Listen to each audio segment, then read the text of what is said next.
আজ আমরা যখন দেশের চিকিৎসা ব্যবস্থার কয়েকজন মহিরুহের সাথে আলোচনা করছি, তখনই হয়তো সারা দেশে প্রত্যন্ত অঞ্চলে অনেক মানুষ ক্রিটিক্যাল কেয়ার ফেসিলিটি বা নিবিড় পরিচর্যা কেন্দ্র না থাকার জন্য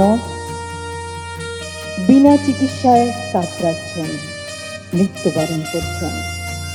ঢাকা শহরে বাংলাদেশের মোট জনসংখ্যার ন্যূনতম অংশ বাস করে, কিন্তু রাজধানী ঢাকায় ক্রিটিক্যাল কেয়ার ফেসিলিটি দেশের ৮০ থেকে ৯০%। বিভিন্ন গ্রামে ক্রিটিক্যাল কেয়ার চিকিৎসা ব্যবস্থা একেবারেই অপ্রতুল। Bangladesh society of critical care medicine এই ক্ষেত্রে বিরাট অবদান রাখতে পারে। বিগত বছরের অবহেলায় বাংলাদেশি ক্রিটিক্যাল কেয়ার ফেসিলিটির এক ভয়াবহ চিত্র।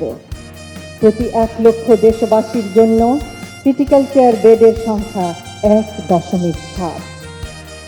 সাধারণ হাসপাতাল বেডের সংখ্যা ১ লক্ষ দেশবাসীর জন্য মাত্র ৯টি।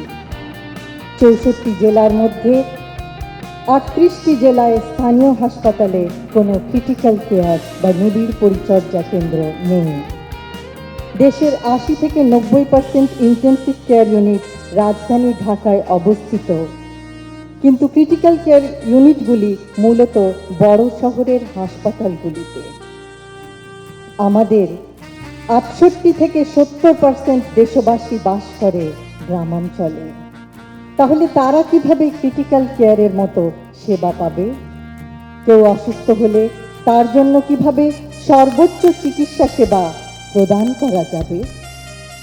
নবজাতক শিশু, অন্তঃসত্ত্বা মা, নিউমোনিয়া বা স্ট্রোকে আক্রান্ত বয়োবৃদ্ধ অথবা সড়ক দুর্ঘটনায় আহত তরুণ সকলেই ক্রিটিক্যাল কেয়ারের অভাবে শীঘ্রই মৃত্যুর কোলে ঢলে পড়ছে। কিন্তু নিঃসন্দেহে পরিস্থিতির পরিবর্তন সম্ভব। আমরা সংকল্প গ্রহণ করলে আর কোনো দেশবাসী তার গুরুতর শারীরিক অবস্থার সময় বিনা চিকিৎসায় মৃত্যুবরণ করবে না। সকলে একসাথে কাজ করার মাধ্যমে, সুষ্ঠু পরিকল্পনা বাস্তবায়নের মাধ্যমে ক্রিটিক্যাল কেয়ার ইউনিটের সংখ্যা বাড়ানো সম্ভব। ক্রিটিক্যাল কেয়ার ইউনিট কম থাকায় কিছু ক্ষেত্রে চিকিৎসকবৃন্দ নিরুপায় হয়ে পড়েন। উপরন্তু দেশে স্পেশালিস্ট ইন্টেন্সিভিস্টের সংখ্যা কম। অ্যানেস্থেটিস্ট, কার্ডিওলজিস্ট, নিউরোলজিস্ট অনেক ক্ষেত্রে ক্রিটিক্যাল কেয়ারের দায়িত্বে থাকেন। এক্ষেত্রে আরও বিশেষজ্ঞ প্রয়োজন, আরও ট্রেনিংপ্রাপ্ত নার্স প্রয়োজন, আরও বিশেষায়িত ইকুইপমেন্ট প্রয়োজন, আরও ক্রিটিক্যাল কেয়ারের ইউনিট প্রয়োজন, আরও ওয়েল ইকুইপড অ্যাম্বুলেন্স প্রয়োজন, যেন গুরুতর অসুস্থ আহত রোগীকে প্রত্যন্ত অঞ্চল থেকে ক্রিটিক্যাল কেয়ার সম্বলিত হাসপাতালে দ্রুত আনা যায়।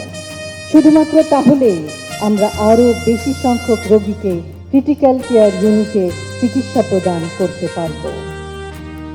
দেশ হিসেবে আমরা জনসংখ্যায় বিশাল, কিন্তু সামর্থ্য সীমিত। তবুও এই বাস্তবতায় সঠিক পথ বের করতে হবে গুরুতর আহত অথবা গুরুতর অসুস্থ রোগীদের চিকিৎসা প্রদান করার জন্য। দূরত্ব ও যানবাহন আরেকটি বিরাট অন্তরায়। অ্যাম্বুলেন্স সুষ্ঠুভাবে প্রস্তুত না থাকলে তা বরং রোগীদের জীবনের ঝুঁকি বাড়াবে। প্রত্যন্ত গ্রামাঞ্চলে ক্রিটিক্যাল কেয়ার প্রদান করতে না পারলেও অন্তত প্রপারলি ইকুইপড অ্যাম্বুলেন্স দ্বারা রোগীদের সদর হাসপাতালে আনা যায়। সদর হাসপাতালগুলিতে ক্রিটিক্যাল কেয়ার ইউনিট নিশ্চিত করা হলে নিশ্চয়ই পরিস্থিতির উন্নতি সম্ভব। আশা করব আগামীতে ক্রিটিক্যাল কেয়ার চিকিৎসা সেবার অভাবে মৃত্যুর হার যেন আর বেড়ে না যায়। একটি মৃত্যু একটি পরিবারকে সর্বশান্ত করে দেয়। আজ Bangladesh society of critical care মেডিসিনের 2026-এর ন্যাশনাল কনফারেন্সে আমাকে আমন্ত্রণ জানানোর জন্য আমি এই সোসাইটির সকল সদস্যকে আন্তরিক ধন্যবাদ জানাচ্ছি।